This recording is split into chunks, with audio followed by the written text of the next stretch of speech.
Je m'appelle Elena, je suis conseillère emploi chez Actiris à l'antenne de Saint-Gilles. Les soft skills, c'est vraiment les qualités personnelles, mais c'est vraiment ce qui va faire la différence pour un employeur entre deux candidats qui ont exactement les mêmes expériences et les mêmes diplômes. Ça peut être par exemple quelqu'un qui a un bon sens de l'écoute, qui a une empathie naturelle, qui a une facilité de communiquer à l'oral ou à l'écrit. Donc ça, c'est des exemples de soft skills. C'est quelque chose qui peut être inné, donc principalement quand on est sociable, c'est quelque chose qui est assez inné, mais c'est quelque chose qui peut aussi être appris.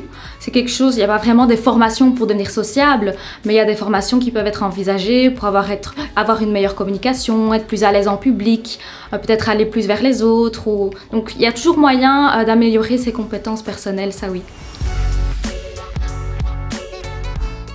Si je prends mon cas personnel, j'ai toujours trouvé que j'étais quelqu'un de pas du tout organisé dans ma vie de tous les jours. Donc de manière innée, je suis quelqu'un de désorganisé. C'est quelque chose que j'ai constaté, que voilà, c'est quelque chose qu'on a pu me reprocher même dans le cadre du privé. Et c'est quelque chose, il y a des choses que j'ai mises en place pour justement être plus organisée. Donc peut-être faire des listes, réfléchir un petit peu à ce qui était prioritaire. Et là, je pense qu'on peut toujours améliorer ses compétences, oui.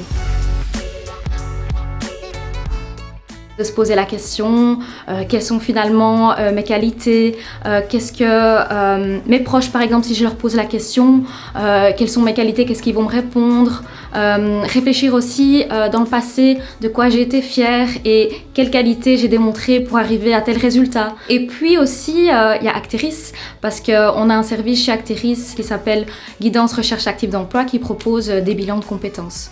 Et là ça peut permettre de définir quelles sont mes réelles compétences.